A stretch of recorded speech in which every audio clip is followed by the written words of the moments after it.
and girls. We are on book number 9, Dolphins at Daybreak, Magic Treehouse.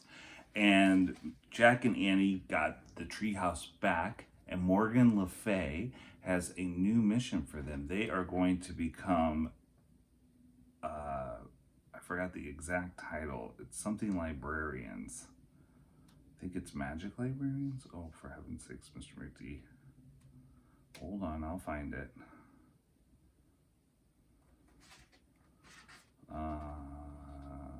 Come on, here we go. Magicians. Master librarians. They're going to become master librarians. But they have to solve 4 riddles to become master librarians. And the first riddle is in an ocean book, and they just left. So chapter 2 is called The Reef. A breeze blew through the window. Seagulls cried. Waves lapped the shore. Annie picked up the riddle scroll. She unrolled it. Together, she and Jack read the riddle. Rough and gray as rock, I'm plain as plain can be, but hidden deep inside, there's great beauty in me. What am I? That's the riddle. I'll read it one more time. Rough and gray as rock, I'm plain as plain can be, but hidden deep inside, there's great beauty in me. What am I?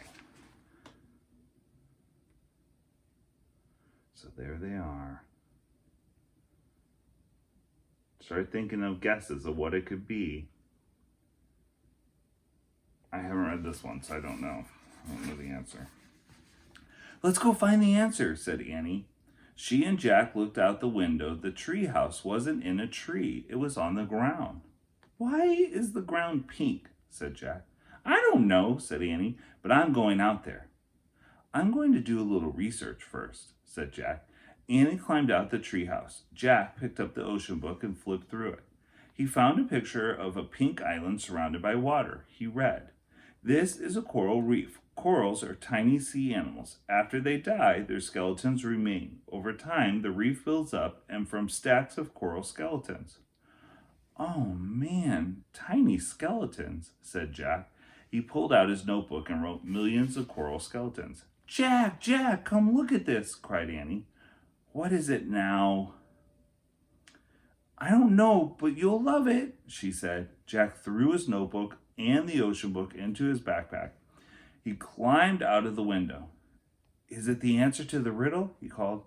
I don't think so. It doesn't look very plain, said Annie. She was standing at the edge of the water. Beside her was a strange-looking machine. Jack hurried over the bumpy coral to get a better look.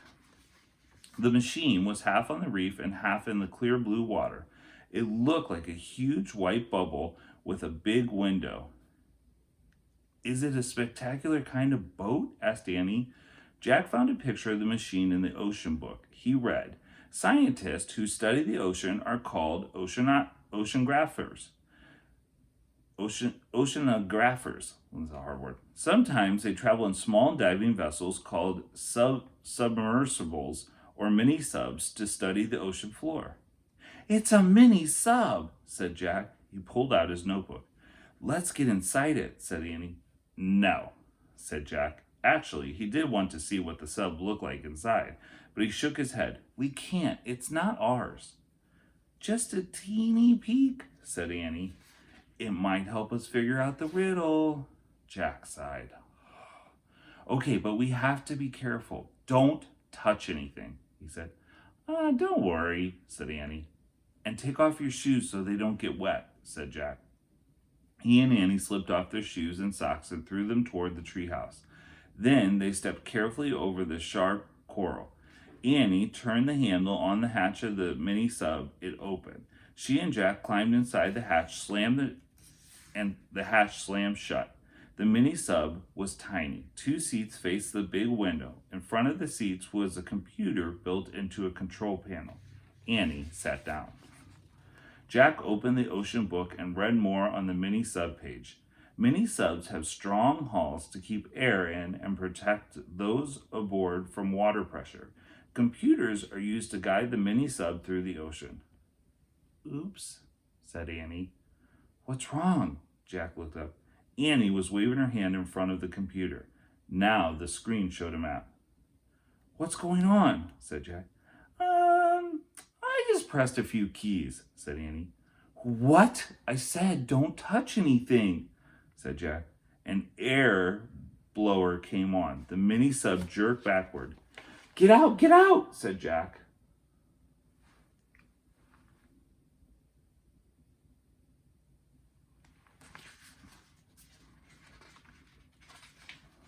He and Annie scrambled for the hatch. Jack grabbed the handle, but they were too late.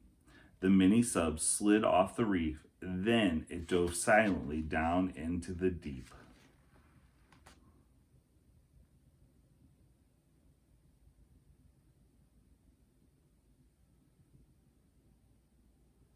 Oh, that Annie. She's always getting into mischief. Let me check something real quick. We're a little behind on reading because we were off Monday, so I'm going to read one extra chapter today.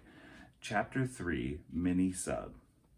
"You've really done it now, Annie," said Jack. Sorry, but look at the window," Annie said. "Look!"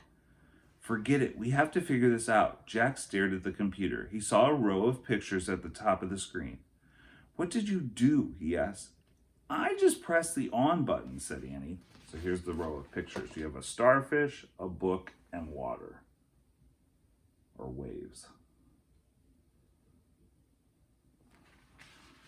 The screen lit up and I pressed the starfish. "That must be the command to go under the water," said Jack. "Yeah, then the map came on," said Annie. Okay, the map shows the reef," said Jack. "Look, there's the mini sub on the map. It's moving away from the reef." "It's like a video game," said Annie. "I bet I know what to do." Annie pressed a key with an arrow pointing right. The mini sub on the screen moved right. The real mini sub turned to the right also. "Great," said Jack with relief. "You press the arrows to steer the mini sub, so now we can go back." "Oh no, not right away," said Annie. "It's so beautiful down here. We have to get back to the reef," said Jack. His eyes were still glued to the computer screen. "What if the owners find it gone?" "Look out the window," said Annie. "Just for one teeny second." Jack sighed.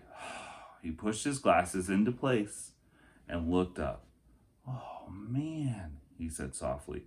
Outside, the glass was a strange world of bright moving color. It looked like another planet. The mini sub was moving past red, yellow, and blue coral, past little coral mountain valleys and caves, past fishes of every color and size. "Can't we stay a little while?" "The answer to Morgan's riddle might be here," said Annie. Jack nodded slowly. She might be right, he thought. Besides, when would they ever get to visit this place again? Mr. McD has gone snorkeling in many places of the world. One of his favorite is Fiji, and it is bright and beautiful and amazing. If you ever get a chance when you're older or even now, take it. It's very cool. Chapter 4 is called Fish City. Very exciting. All right, see you tomorrow. Bye.